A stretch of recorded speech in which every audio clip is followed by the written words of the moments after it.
November ಕ್ರಾಂತಿಯ ಚರ್ಚೆಯ ಬಗ್ಗೆ ಇನ್ನೂ ಜಾಸ್ತಿ ಆಗ್ತಾ ಇದೆ. ನವೆಂಬರ್ ಕ್ರಾಂತಿಯ ಸಂಚಲನ ಕಾಂಗ್ರೆಸ್ನಲ್ಲಿ, ಅದರಲ್ಲೂ ಸಿದ್ದರಾಮಯ್ಯನವರ ಹೇಳಿಕೆ ಬೆನ್ನಲ್ಲೇ ನಾನಾ ಊಹಾಪೋಹಗಳು ಜಾಸ್ತಿ ಆಗ್ತಾ ಇದೆ. ಯಾಕೆಂದ್ರೆ ಮಂಗಳೂರಿನಲ್ಲಿ ಸಿದ್ದರಾಮಯ್ಯನವರು ಕೊಟ್ಟಂತ ಹೇಳಿಕೆ, ಹೈಕಮಾಂಡ್ ಹೂ ಅಂದ್ರೆ, ಹೈಕಮಾಂಡ್ ಒಪ್ಪಿದ್ರೆ ನಾನೇ 5 ವರ್ಷ ಸಿಎಂ ಅಂತ ಹೇಳಿಬಿಟ್ರು. ಹಿಂದೆಲ್ಲ ಏನ್ ಹೇಳ್ಕೊಂಡ್ ಬರ್ತಿದ್ರು, ನಾನೇ 5 ವರ್ಷ ಗಟ್ಟಿಯಾಗಿರ್ತೇನೆ, ನಾನೇ 5 ವರ್ಷ ಮುಂದುವರಿತೇನೆ ಅಂತ ಹೇಳ್ತಿದ್ರು. ಆದ್ರೆ ನಿನ್ನೆಯಿಂದ ಅವರ ವರಸೆ ಬದಲಾಗಿದೆ, ಸಾಫ್ಟ್ ಕಾರ್ನರ್ ಅನ್ನು ಹೊಂದಿದ್ದಾರೆ. ಹಾಗಾಗಿನೇ ಮತ್ತೊಂದು ಹಂತದ ಚರ್ಚೆಗೆ ಕಾರಣ ಆಗಿದೆ ಅವರ ಹೇಳಿಕೆ. ನವೆಂಬರ್ ಕ್ರಾಂತಿಯ ಸಮಯ ಬಂದೇ ಬಿಡ್ತು ಅಂತ ಅನ್ನಿಸ್ತಾ ಇದೆ. ಖಂಡಿತವಾಗ್ಲೂ ಆಗಬಹುದು ಅಂತ ನಿರೀಕ್ಷೆ ಇದೆ. ಈಗ ಕೆಲವೊಂದಿಷ್ಟು ಹೇಳಿಕೆಗಳು, ನಾವು ಸಿಎಂ ಅವರನ್ನ 5 ವರ್ಷಕ್ಕೆ ಆಯ್ಕೆ ಮಾಡಿದ್ದು, ನಮ್ಗೆ 2.5 ವರ್ಷ ಅಂತ ಯಾರು ಹೇಳಿಲ್ಲ. ಬೆಂಗಳೂರಿನಲ್ಲಿ ಗೃಹ ಸಚಿವ ಡಾಕ್ಟರ್ ಜಿ ಪರಮೇಶ್ವರ್ ಪ್ರತಿಕ್ರಿಯೆ ಕೊಟ್ಟಿದ್ದಾರೆ. ಮಂತ್ರಿಮಂಡಲ ಪುನಾರಚನೆ ಹೈಕಮಾಂಡ್ಗೆ ಬಿಟ್ಟಿದ್ದು, ಸಿಎಂ ಮುಂದುವರಿಯುವಂತಹ ವಿಚಾರ ಕೂಡ ವರಿಷ್ಠರಿಗೆ ಬಿಟ್ಟಿದ್ದು. ಸಿಎಂ ಸಿದ್ದರಾಮಯ್ಯ ಹೇಳಿಕೆಗೆ ಎಚ್ ಸಿ ಮಹದೇವಪ್ಪ ಸಮರ್ಥನೆಯನ್ನ ಮಾಡಿಕೊಂಡಿದ್ದಾರೆ. CLPಯನ್ನ ಆಯ್ಕೆ ಮಾಡುವಾಗ ನಾವು ಯಾವುದು ಸಮಯ ನಿಗದಿ ಮಾಡಿಲ್ಲ. ಮಧ್ಯದಲ್ಲಿ ಹೈಕಮಾಂಡ್ನವ್ರು ಏನಾದರೂ ತೀರ್ಮಾನ ಮಾಡಿದರೆ ಅದು ಅವ್ರಿಗೆ ಬಿಟ್ಟಿರೋದು, ನಾವು ಹೇಳೋಕ್ಕಾಗತ್ತಾ?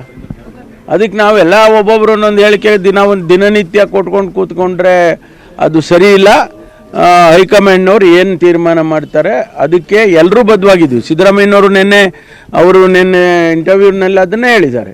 ಹೈಕಮಾಂಡ್ ಒಪ್ಪೋದ್ರೆ ನಾನು 5 ವರ್ಷನೂ ನಾನೇ ಮುಖ್ಯಮಂತ್ರಿ ಆಗಿರ್ತೀನಿ ಅಂತ ಹೇಳಿದ್ದಾರೆ. ಸರ್, ಈ ಗೊಂದಲಕ್ಕೆ ತೆರೆ ಎಳಬೇಕಾಗಿರೋ ಜವಾಬ್ದಾರಿ ಹೈಕಮಾಂಡ್ನವ್ರದ್ದು. ಅವ್ರಿಗೆ ಒತ್ತಾಯ ಮಾಡ್ತೀರಾ ಸರ್? ಹೈಕಮಾಂಡ್ ಅಲ್ಲ, ಅವ್ರಿಗೆ ಗೊತ್ತಿದೆ. ಅವ್ರಿಗೆ ಮಂತ್ರಿಮಂಡಲ ಯಾವಾಗ ರಚನೆ ಆಗಬೇಕು, ಮುಖ್ಯಮಂತ್ರಿ ಮುಂದುವರಿಬೇಕು ಅಥವಾ ಬೇರೆ ತೀರ್ಮಾನ ಮಾಡಬೇಕು, ಎಲ್ಲವೂ ಹೈಕಮಾಂಡ್ಗೆ ತೀರ್ಮಾನ ಮಾಡಬೇಕು. ಇನ್ಯಾರು ಸೂಕ್ತ ಇಲ್ಲ. ಈಗ ಮುಖ್ಯಮಂತ್ರಿಗಳು ಕೇಳಿದ್ರಿ, ನೀವು ಮುಖ್ಯಮಂತ್ರಿ ರಾಜ್ಯಕ್ಕೆ ಸಿಎಂ ಸಿದ್ದರಾಮಯ್ಯ ಅನಿವಾರ್ಯ, ಬಹುತೇಕ ಕಾಂಗ್ರೆಸ್ ಶಾಸಕರ ಅಭಿಪ್ರಾಯ ಇದೇ ಆಗಿದೆ. ಮೈಸೂರಿನಲ್ಲಿ MLC ಡಾಕ್ಟರ್ ಯತೀಂದ್ರ ಹೇಳಿದ್ದಾರೆ. ಇದು ಅವರ ಮಗನಾಗಿ ಹೇಳಿರಬಹುದು ಅಥವಾ ಒಬ್ಬ ಕಾಂಗ್ರೆಸ್ ಕಾರ್ಯಕರ್ತನಾಗಿ ಹೇಳಿರಬಹುದು. ಯತೀಂದ್ರ ಅವರ ತರನಾಗೆ ಇನ್ನೂ ಸಾಕಷ್ಟು ಜನರ ಅಭಿಪ್ರಾಯಗಳು ಇರಬಹುದು. ಯಾಕಂದ್ರೆ ಸಿದ್ದರಾಮಯ್ಯನವರ ಲಕ್ಷಾಂತರ ಅಭಿಮಾನಿಗಳು ಕೂಡ ಇದ್ದಾರೆ, ಅವ್ರನ್ನ ಫಾಲೋ ಮಾಡುವಂಥವ್ರು ಇದ್ದಾರೆ, ಹಿತೈಷಿಗಳಿದ್ದಾರೆ. ತಕ್ಷಣ ಯಾವುದೂ ಕೂಡ ತೀರ್ಮಾನ ಮಾಡೋಕೆ ಆಗೋದಿಲ್ಲ. ಬೆಂಗಳೂರಿನಲ್ಲಿ ಸಚಿವ ಸತೀಶ್ ಜಾರಕಿಹೊಳಿ ಈ ಪ್ರತಿಕ್ರಿಯೆಯನ್ನು ಕೊಟ್ಟಿದ್ದಾರೆ. ರಾಜ್ಯಕ್ಕೆ ಸಿಎಂ ಸಿದ್ದರಾಮಯ್ಯ ಅನಿವಾರ್ಯ ಅನ್ನುವಂತಹ ವಿಚಾರವನ್ನ ಯತೀಂದ್ರ ಹೇಳಿದ್ದಾರೆ. ನಿನ್ನೆ ಹೇಳಲ್ಲ, CM ಅವರು ಹೇಳಿದ್ದಾರೆ. ಈಗ 2ನೇ 3ನೇ ಸಾರಿ ಹೇಳೋದು ಅವರು.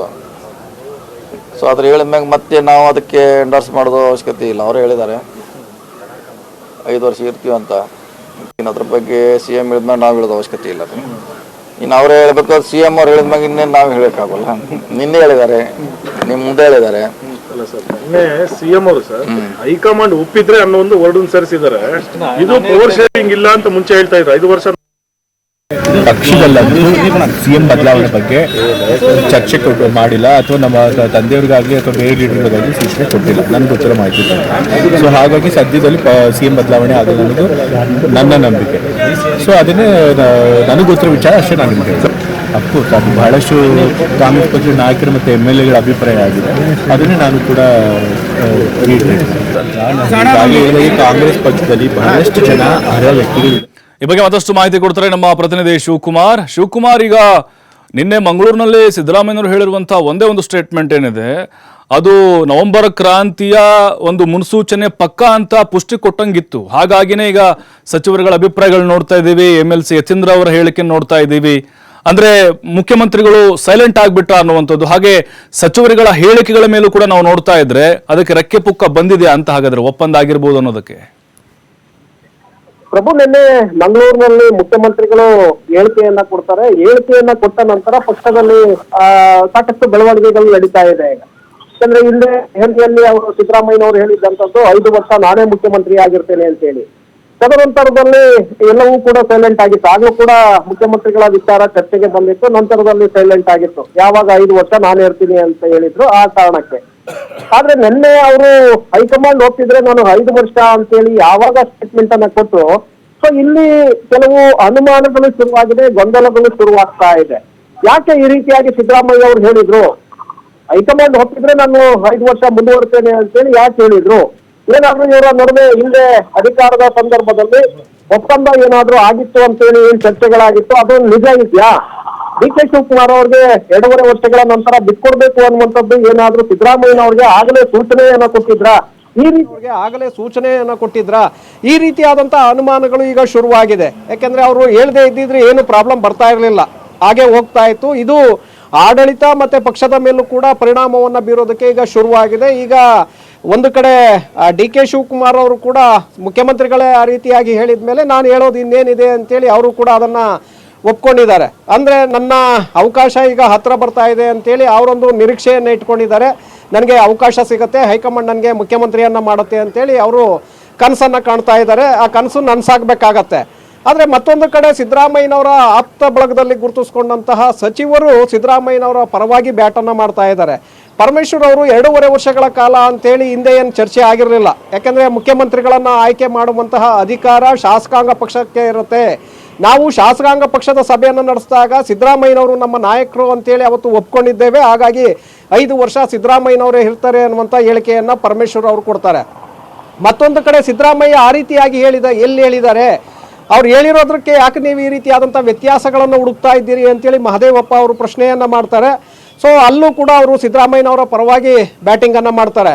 ಇನ್ನೊಂದು ಕಡೆ ಯಾವ ಕ್ರಾಂತಿಯೂ ಇಲ್ಲ, ಭ್ರಾಂತಿಯೂ ಇಲ್ಲ ಅಂತೇಳಿ ಸತೀಶ್ ಜಾರಕಿಹೊಳಿ ಅವರು ಹೇಳ್ತಾರೆ. ಯಾವುದೇ ನವೆಂಬರ್ನಲ್ಲಿ ಕ್ರಾಂತಿ ಆಗೋದಿಲ್ಲ, ಸಿದ್ದರಾಮಯ್ಯನವರು ಮುಂದುವರಿತಾರೆ ಅಂತೇಳಿ.